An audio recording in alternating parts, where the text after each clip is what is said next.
All right, we are live. I have Satori Hawes and Cody Ray Desbiens on board. What's up, paranormal couple? How are you?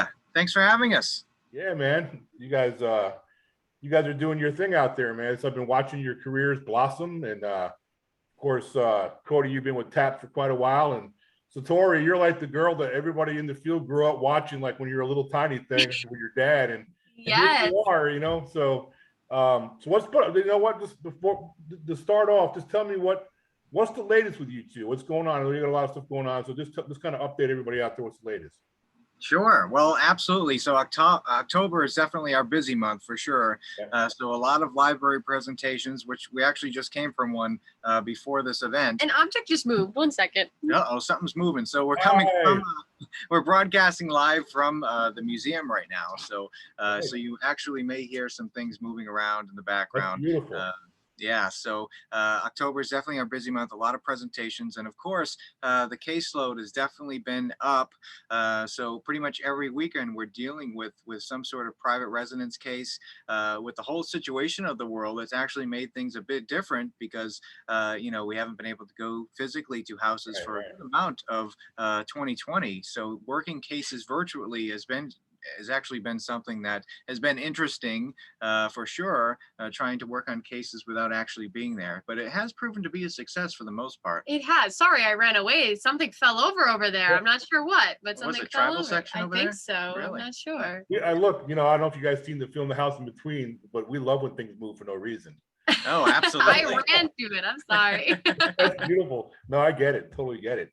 So what's the situation here lately? Because I know in my part of the country, venues are starting to open up again. People are still cautious, of course, but up in the Northeast, are things starting to loosen up a little bit? Yes, they have started opening up a bit. You know, they some states have gotten rid of, well, most of them, the mask mandates, and now we're allowed to do presentations without sounding like muffled noises behind our masks. But you know, we are still being very cautious here. We're keeping social distancing while we're doing our presentations. I'm just thankful to be able to do things back in person. Absolutely. It's definitely great to, because, you know, it's a whole different thing when you're seeing somebody face to face, you know, rather than over email or over the phone. So we absolutely would prefer meeting people face to face. So it's good to finally start getting back out to doing that again. Awesome. All right. So Cody, let me start with you. I want to know, of course, everybody knows you're with TAPS. So of course, My Eye is the pioneer organization in the field. So how did it start for you though? Like, how did that journey into TAPS start? Sure. So, well, my whole paranormal journey started in the house I grew up in. It was a house in Massachusetts, and it definitely had activity. I was an only child. I lived with my parents on the second floor of the house. First floor was my Catholic grandparents, who weren't really into the paranormal, but definitely were hearing things. My first experience in that house that really opened my eyes up to all of this was I wasn't feeling well in the middle of the night. I was 8 years old. I went into my parents' bedroom, asked to spend the night in there. And I remember waking up, opening my eyes to a bunch of men that were circling the bed. They were going through the wall on the left side of the headboard, floating around the bed, going through the wall on the right side of the headboard, and just kept going around in a circle. I remember seeing the television through one of their heads. So it really freaked me out. I remember pulling the covers over my head and going to sleep, because that was something I'd never seen. I'd never seen through somebody before. So that absolutely freaked me out. I never saw that again in that house, but there was a bunch of things that everybody that lived there was seeing. I remember my Catholic grandparents would be babysitting me during the day, and upstairs the floor would be empty, but you'd hear loud footsteps running up and down the hallways up there. And we'd run up there thinking somebody had like literally broken inside of the house, because that's how loud it was. And there'd be nobody there. So that's what blew the door open to the paranormal, at least for me. And then getting involved with TAPS, I mean, the TV shows started coming out, you know, Ghost Hunters came out, and then finding out that they were in the state right next door to me in Rhode Island, literally a stone's throw away. I lived right on the line of Massachusetts and Rhode Island. I, of course, you know, as soon as I got old enough to start joining teams, I started sending emails to TAPS asking to join, and I always get the reply, no, you know, we're not looking for anybody, you know, we're all set. So I was like, God, dang it. So I ended up joining a local team in the area. And the first case I go on, a a private residence case. I get paired up with this woman I had never met before. And she says, the head of the group, Ken, is like, you can work with Tracy today. And I was like, okay, great. So we do the investigation, we're working together, and we really hit it off. We did great, really worked well together. And the end of the night, she goes, well, I'm Tracy, I'm the case manager with TAPS, and I really love the way you work, and I would love to bring it to Jason. We'd love to have you on the team.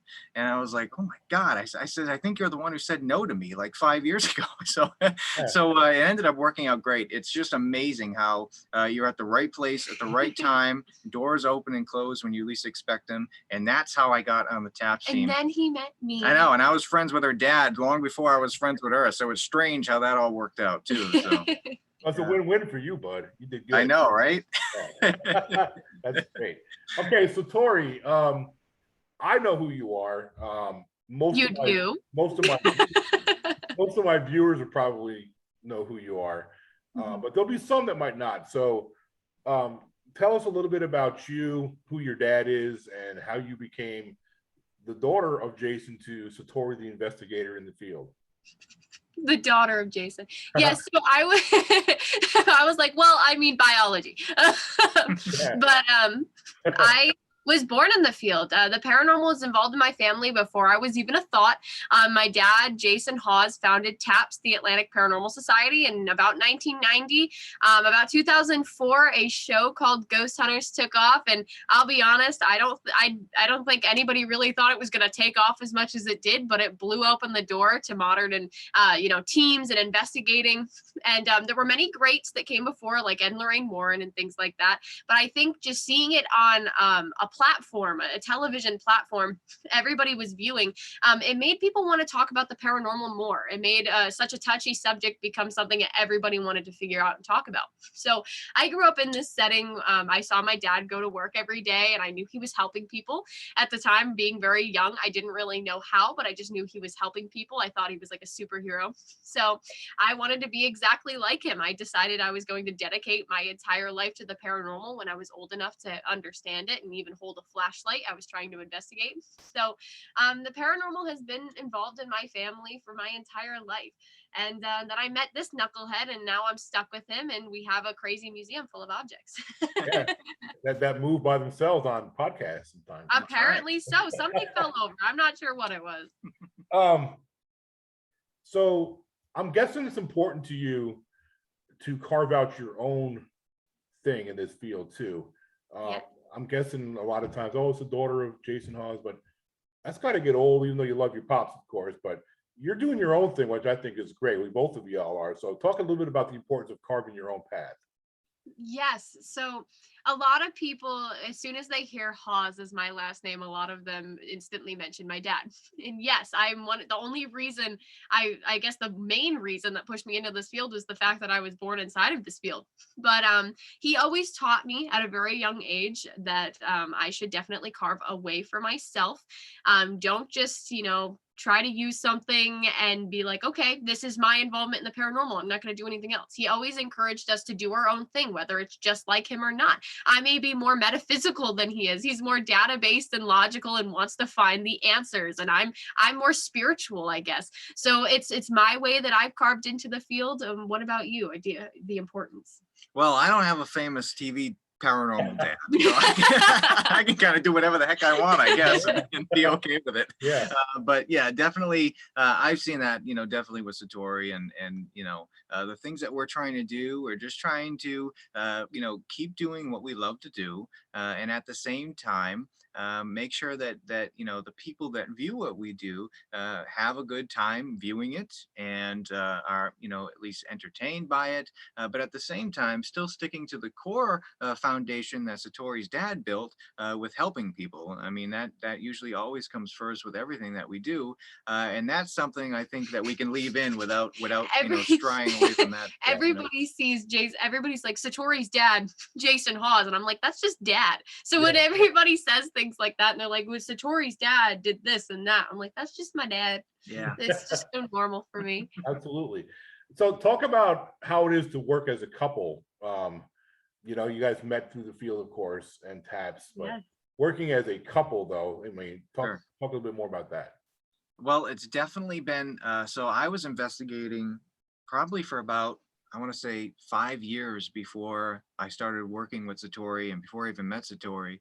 And, for me, from with my experience, and I'll let Satori talk about hers, investigating was always, what I've always heard. We usually compare it to fishing, fishing in a pond with just like two or three fish. And once in a while you get that bite of the fish, but most of the time you're just sitting there all day, and that's the way investigating was for me, which was perfectly fine because at the end of the day we are still helping clients and still having a good time doing what I love to do.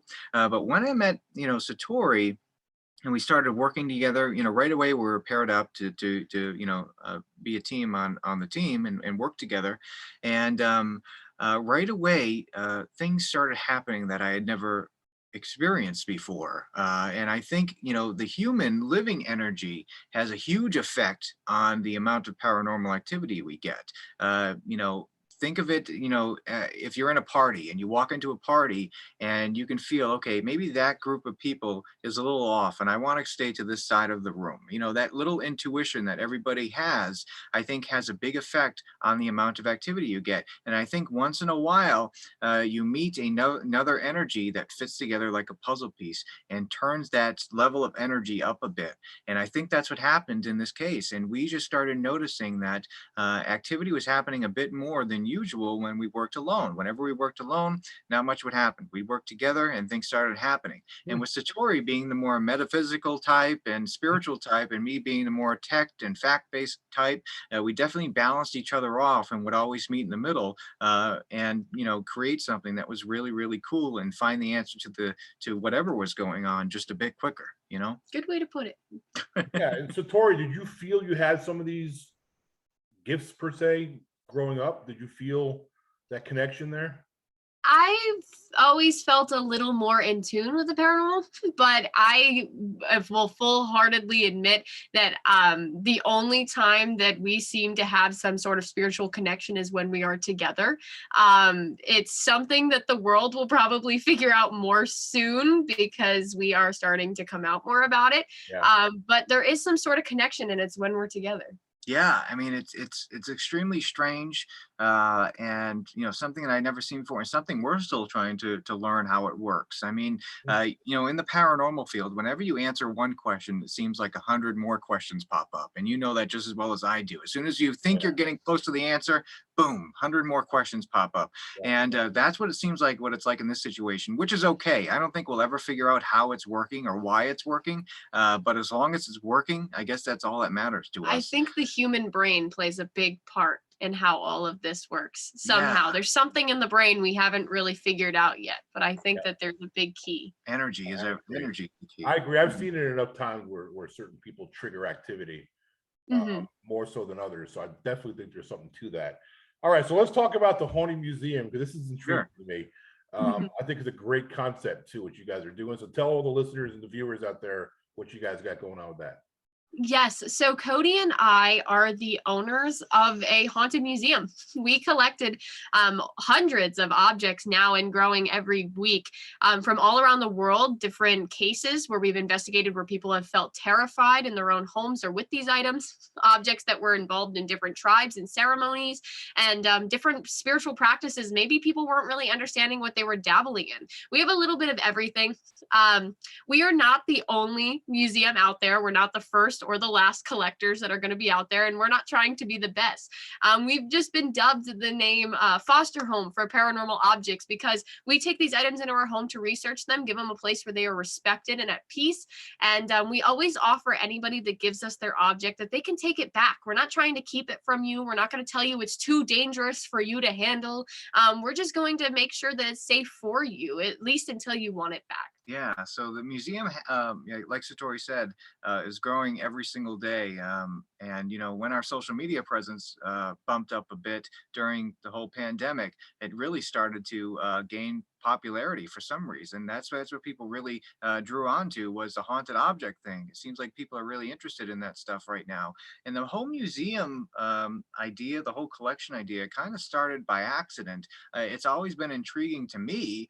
I remember the first thing that was ever given to me was this, maybe like a 4 foot tall painting of Christ. And it was passed down from my Catholic grandparents that lived with me, and it was passed down to my grandfather from his grandfather, and it originated in Italy and was brought over here to the United States. And one story that was always told to me by my grandfather was that when his grandfather was on his deathbed, when he was dying, he was extremely scared to pass away, and he would pray to this painting every single night. And on his final days, he claimed that the painting started talking to him and saying that everything is going to be okay. You have nothing to worry about. When you pass over, everything's going to be very peaceful, and you'll be at peace. And that made him at peace. He was okay to pass away now. He wasn't afraid. The painting was then passed down throughout the family till it ended up in my grandfather's hands. And my grandfather died at home, and he had a very similar experience with the painting, saying that everything was going to be okay when he passed away. And then I was gifted the painting when he passed away, and thankfully it hasn't talked to me, which is a good sign, because I'm not ready to go anytime soon. But that always intrigued me, that could an object like that hold some sort of energy or communicate and start moving? So that was really the first thing that happened. And then on TAPS cases and other cases we would work on, that I would work on even before I met Satori, I was always the person that when somebody didn't want anything, they were giving it to me to get rid of out of the house. And that's kind of how the whole thing started. And I think the museum needed a loving female energy. So I came in, and now I'm motherly to all the objects, and I give them all my love, and it seems that it works. It does for sure. That's awesome. So give me one case that's been one of the more mentally challenging cases that y'all worked on. Liza, probably. You can go into Absolutely. Liza. So one day I did a podcast. This is probably about 4 or 5 years ago now. And much like this one, do the podcast. At the end, we were talking about haunted objects, give my contact information like we usually do. And this gentleman sends an email asking to call him, right away. He has, an urgent paranormal thing. So of course, call him up thinking that, it's just another case, haunted house. And the first thing I get, I hear the phone pick up, and I hear nothing. I say, hello, hello. And then all I hear is yelling, make it stop, make it stop, make it stop. And I'm like, okay. So I finally calm him down. And I was like, what's going on? And finally I get him to talk. And he says that he has a doll. Wouldn't say where he got the doll from, but he has a doll that is talking to him, I don't know, physically or mentally, telling him to do bad things to himself and to other people, which was, a really big red flag goes up because it's, a safety concern for not only himself, but anybody that's living in the vicinity of this gentleman. So we calm him down to the point where, he's not as irrational and being as irrational as before when he first picked up the phone.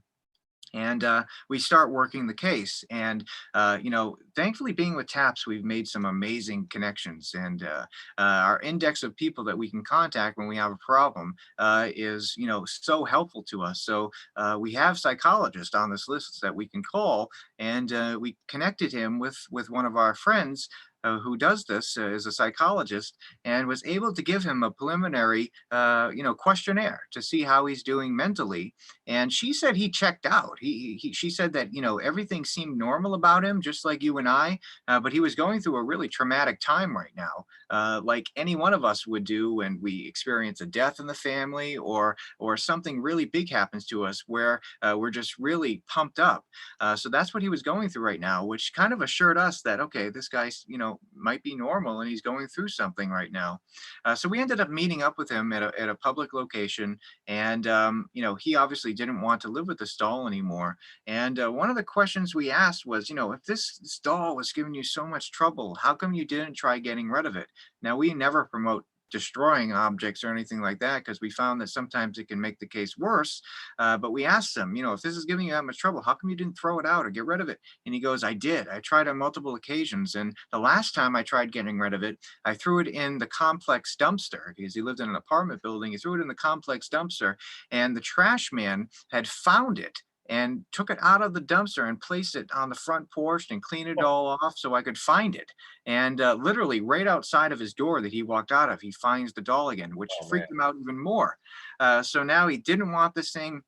we meet up with him, he hands it over to us, and we take it away. Of course, we always check in on our clients, and the last time we checked in on him, he was doing fine. Everything was going back to normal. He had gotten his life back together, got a new job, and then he dropped off the Disappeared. face of the earth, and we never heard from him again. So he wouldn't tell us where he got the doll from, which kind of again raises some red flags that maybe he was dabbling in the occult, maybe he had gotten it from someplace. And it was mentally draining because we didn't know what to expect, what was going to happen. Because it was like, was he mentally ill or was this actually something? So it was draining in that sense. And also, this item is incredibly draining because she's the most active object we have. She moves around. We have video footage of her coming to life and moving around in the museum on her own, talking. And we used to have her in a doll section, but every time we would come downstairs, all the dolls' heads would be turned 180 degrees backwards away from her because they didn't want to be in her direction. Some of them would be thrown around as if she's doing it on purpose to cause havoc. So she is definitely a very active object, a very draining object. We had put her in a case, but she keeps getting out. So we've compromised and put her on a shelf, and she's happy there. So we've decided that she's happy there. Yeah, some of the stories, we could tell stories, they sound absolutely crazy. But it's definitely one of those things where you have to see it to believe it. And if somebody was telling me some of these stories, I wouldn't believe it. But some of the things that we've walked into coming into the museum is unbelievable. I mean, you know, that Liza definitely moves around a lot. We have, you know, closed circuit cameras throughout the museum to try recording this stuff. I think it's like a comedy skit though, because we come in and we wish we had footage of everything, because we'll come in and we put our foot down. We're very determined to put our foot down about everything, but sometimes things will be thrown in our direction. Right. They definitely interact with each other, which is interesting in itself, because, you know, like I mentioned, it's like a party and everybody's sitting at their own lunch table. And if they're not happy with where they're put inside of the museum, things will start acting up until you move them away. And that was the case for Liza. Like all the dolls' heads turning around, that stopped when we moved her to a different section. So it's extremely interesting to just observe the whole museum as a whole, because everything's always, you know, moving and interacting with each other. It's just a life of its own. It's so interesting. Well, we at all locations, we wired up every room in that house except for the bathrooms. Wonderful. Of course, you don't put cameras in the bathrooms, but every other room is wired, and man, let me tell you, that's paid for itself 20 times over. We've so many things moving that shouldn't be moving, defying physics, and best investment we ever did was get us wired up that house. All right, two more things. I only got 30 minutes because I didn't sign up for the whole thing. So two more things. I took a question from some of the fans out there. Okay. And they wanted me to ask you guys, do you have any favorite equipment that you like to use when you're outside? Okay, so I'm a recorder guy all the way. My EVP is definitely my thing that I love to use. So that's all I've you know, all my research and as far as technical goes was trying to figure out what an EVP is, and I definitely think it all revolves around that energy. I think EVP is transmitted through EMF, and with some of the tests that I've done, I definitely think that you know, EVP energy is the way to go. That's what most of our data is collected on is EVP. The different types of microphones. I can get so involved and so talk for about hours about EVP and audio. For me, my senses, more specifically my hands, but which is really strange. That's why I like to, you know, touch the objects with my hands to kind of feel the energy of it. I'll go in a location and for some reason Cody's like, stop touching the walls, because I like to like move my hands and see what I feel that way. I think I'm the best tool in the paranormal toolkit for myself. And that's why we balance each other off. You know, EVP, in my opinion, is my favorite piece of evidence. If there's only two people in a room, like me and one other person, and we're getting a direct response and it's a third voice and it's not me and the other person, if there's a skeptic out there that wants to talk to me about that, we're gonna have to have a discussion. Exactly. How do you explain? It's impossible. Yeah, those are my favorite pieces of evidence. All right, last thing, share some advice for people out there who are thinking about getting into this field. Honestly, the field's blown up globally. Yes, it has. And so more and more people are wanting to get into the field. And to me, it's important that we bring in people in the field that have integrity and maintain, you know, because, you know, a lot of times the field gets mocked from the outside. So I want as many credible people in the field like you two and your dad, of course, Satori, and people like Steve. And, you know, there's just so many really good ones. And I want more of those. So what's some advice you could share about people who are thinking about getting in? Well, we find that the people that are coming into the field right now, they either fall under one of two categories, the thrill-seeking category or the true investigating, want to get down to the bottom of it category. Thrill-seeking category is okay, but there's a time and a place for it. Go out to the public locations that are legal to do it.